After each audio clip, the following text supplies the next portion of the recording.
Hello, എല്ലാവരുടെ വീടുകളിലും fuse ആയിട്ടുള്ള ബൾബുകളൊക്കെ ഇഷ്ടംപോലെ കിടക്കുന്നുണ്ടാവും. അപ്പോൾ അങ്ങനെയുള്ളൊരു ബൾബ് വെച്ചിട്ടാണ് നമ്മളിന്ന് ക്രാഫ്റ്റ് ചെയ്യാൻ വേണ്ടി പോകുന്നത്. അപ്പോൾ നിങ്ങൾ എൻ്റെ ചാനൽ ആദ്യമായിട്ടാണ് കാണുന്നതെങ്കിൽ ഒന്ന് സബ്സ്ക്രൈബ് ചെയ്യട്ടോ. അതുപോലെ തന്നെ ലൈക്ക് ചെയ്യാനും കമൻറ്റ് ചെയ്യാനും ഷെയർ ചെയ്യാനും മറക്കല്ലേ. ഇനി നമുക്ക് ആ ബൾബിൻ്റെ മുകളിലത്തെ ആ ഒരു ഭാഗം ഒന്ന് എടുത്ത് മാറ്റണം. അപ്പോൾ അങ്ങനെയുള്ള ഒരു കട്ടിംഗ് പ്ലെയർ ഉണ്ടെങ്കിൽ നമുക്ക് സുഖമായിട്ട് തന്നെ എടുത്ത് മാറ്റാവുന്നതാണ്. അപ്പോൾ ഞാൻ എന്താ ഫുള്ളായിട്ട് ക്ലീൻ ആക്കി എടുത്തിട്ടുണ്ട്. അപ്പോൾ നമുക്ക് ഇങ്ങനെ കേട്ടോ ആവശ്യമായിട്ടുള്ളത് വേസ്റ്റ് മെറ്റീരിയൽസ് വെച്ചിട്ട് ഞാൻ ഒരുപാട് ക്രാഫ്റ്റ് ചെയ്തിട്ടുണ്ട്. അപ്പോൾ നിങ്ങൾ എൻ്റെ ചാനലിൽ പോയിട്ട് അതൊക്കെ കണ്ടിട്ട് അഭിപ്രായങ്ങളൊക്കെ ഒന്ന് അറിയിക്കണം കേട്ടോ.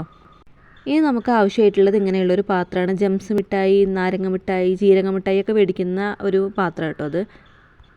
ഇനി നമുക്ക് ആവശ്യമായിട്ടുള്ളത് ഇങ്ങനെയുള്ളൊരു റൗണ്ടാണ്. ഇത് ഡബിൾ സൈഡ് സ്റ്റിക്കർ കഴിഞ്ഞതിന് ശേഷമുള്ള ആ ഒരു ഉള്ളത്തെ ഭാഗമാണ് കേട്ടോ.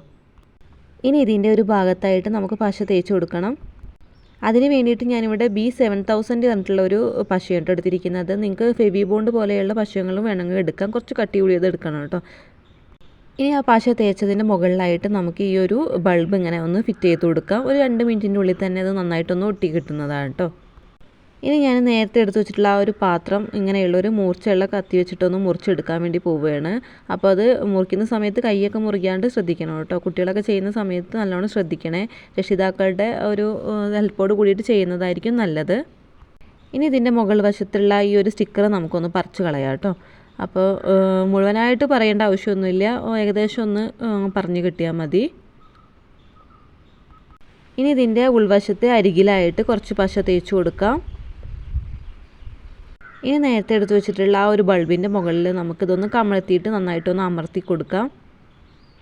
ഈ ഒരു പാത്രം ഈ ഒരു ബൾബിൻ്റെ മുകളിൽ വെച്ചപ്പോഴത്തേക്കും കറക്റ്റ് ഫിറ്റായിട്ട് തന്നെ ഇരിക്കുന്നുണ്ട് കേട്ടോ. ശരിക്കും പശ തേക്കേണ്ട ആവശ്യമില്ല, എന്നാലും ഞാനൊരു സേഫ്റ്റിക്ക് എന്നുള്ള രീതിയിലാണ് ആ ഒരു പശ തേച്ച് കൊടുത്തിരിക്കുന്നത്. ഇനിയിപ്പോൾ എന്തെങ്കിലും ലൂസോ കാര്യങ്ങളോ എന്തെങ്കിലും ഉണ്ടെങ്കിൽ മാസ്കിംഗ് ടേപ്പ് പോലെയുള്ള എന്തെങ്കിലും ഒരു ഇത് വെച്ചിട്ട് നിങ്ങൾക്ക് നന്നായിട്ടൊന്ന് ഒട്ടിച്ചു കൊടുത്താൽ മതിയാവും. ഇനി നമുക്കിതൊന്ന് കളർ ചെയ്തെടുക്കണം. ഞാനിവിടെ ബ്ലാക്ക് അക്രിലിക്കിൻ്റെ കളറാണ് എടുത്തിരിക്കുന്നത്. അപ്പോൾ വെള്ളം ചേർക്കാണ്ട് വേണ്ട നിങ്ങളിത് കളർ ചെയ്തെടുക്കാൻ വേണ്ടിയിട്ട്. നിങ്ങൾക്ക് ഏത് കളറാണോ ഇഷ്ടം ആ കളർ നിങ്ങൾക്ക് കൊടുക്കാവുന്നതാണ്. അപ്പോൾ ഞാനിതാ മുഴുവനായിട്ട് തന്നെ കളർ കൊടുക്കുന്നുണ്ട്. കളർ മുഴുവനായിട്ട് കൊടുത്തതിന് ശേഷം നന്നായിട്ട് ഡ്രൈ ആവാൻ വേണ്ടി വെക്കണം. പെട്ടെന്ന് തന്നെ ഉണങ്ങി കിട്ടും കേട്ടോ. അപ്പോൾ നമ്മളിത് നന്നായിട്ട് ഉണങ്ങിയതിന് ശേഷം വേണം അടുത്ത വർക്കുകളൊക്കെ ചെയ്യാൻ വേണ്ടിയിട്ട്. അപ്പോൾ ഞാൻ ഇതവിടെ മുഴുവനായിട്ട് തന്നെ കളർ കൊടുത്തിട്ടുണ്ട്. അപ്പോൾ നിങ്ങൾക്ക് ഇനി ഒരു വർക്കും ചെയ്യാണ്ട് ഇങ്ങനെ തന്നെ വെക്കാവുന്നതാണ്.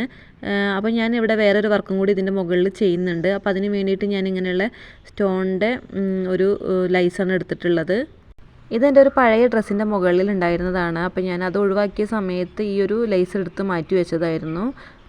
ഈ ഒരു ലൈസ് തന്നെ വേണമെന്നില്ല, നിങ്ങൾക്ക് നിങ്ങളുടെ കയ്യിലുള്ളതിന് അനുസരിച്ചിട്ടുള്ളത് എടുത്താൽ മതിയാവും. അപ്പോൾ ഞാനത് അതിൻ്റെ മുകളിൽ കുറച്ച് പശ തേച്ച് കൊടുക്കുന്നുണ്ട്. അതിന് ശേഷം നമ്മൾ ഉണ്ടാക്കി വെച്ചിട്ടുള്ള ആ ഫ്ലവർ വൈസിൻ്റെ മുകളിലോട്ടായിട്ട് ഞാനിങ്ങനെ ഒന്ന് ഒട്ടിച്ചു കൊടുക്കുന്നുണ്ട്. അപ്പോൾ കറക്റ്റ് പാകം എത്തി കഴിയുമ്പോഴത്തേക്കും ഒരു കത്രിക വെച്ചിട്ട് നമുക്കിതൊന്ന് വെട്ടിയിട്ട് കറക്റ്റാക്കി എടുക്കാം. ഇനി ഇതിൻ്റെ നടുഭാഗത്ത് ഞാൻ ഈ ഒരു ലൈസ് ഒന്ന് ഒട്ടിച്ചു കൊടുക്കുന്നുണ്ട്. അപ്പോൾ ഈ ഒരു 2 കുഞ്ഞു വർക്കാണ് ഇതിൻ്റെ മുകളിൽ ഞാൻ ചെയ്യുന്നത്. ഇനി നിങ്ങളുടെ ഇഷ്ടത്തിനും ഭാവനയ്ക്കും അനുസരിച്ചിട്ട് നിങ്ങൾക്ക് ഇതിൽ വേറെ വർക്കുകൾ ചെയ്യാവുന്നതാണ്. അപ്പോൾ ഇതിങ്ങനെ തന്നെ കാണാൻ നല്ല ഭംഗിയുണ്ട് കേട്ടോ. ഇനി നമുക്ക് നമ്മുടെ കയ്യിലുള്ള പൂക്കളൊക്കെ ഇതിനകത്ത് ഇട്ടിട്ട് ഷോക്കേസിൽ കൊണ്ടുപോയിട്ട് വെക്കാവുന്നതാണ്. അപ്പോൾ നല്ല ഭംഗിയുണ്ട് കാണാൻ, അതുപോലെ തന്നെ ഒരുപാട് കാലം നീണ്ടു നിൽക്കുകയും ചെയ്യും കേട്ടോ. അപ്പോൾ നിങ്ങൾക്ക് ഇഷ്ടമായിട്ടുണ്ടെങ്കിൽ എന്തായിട്ട് ലൈക്ക് ചെയ്യാനും മറക്കരുത്. അപ്പോൾ അടുത്ത വീഡിയോ ആയിട്ട് കാണാം.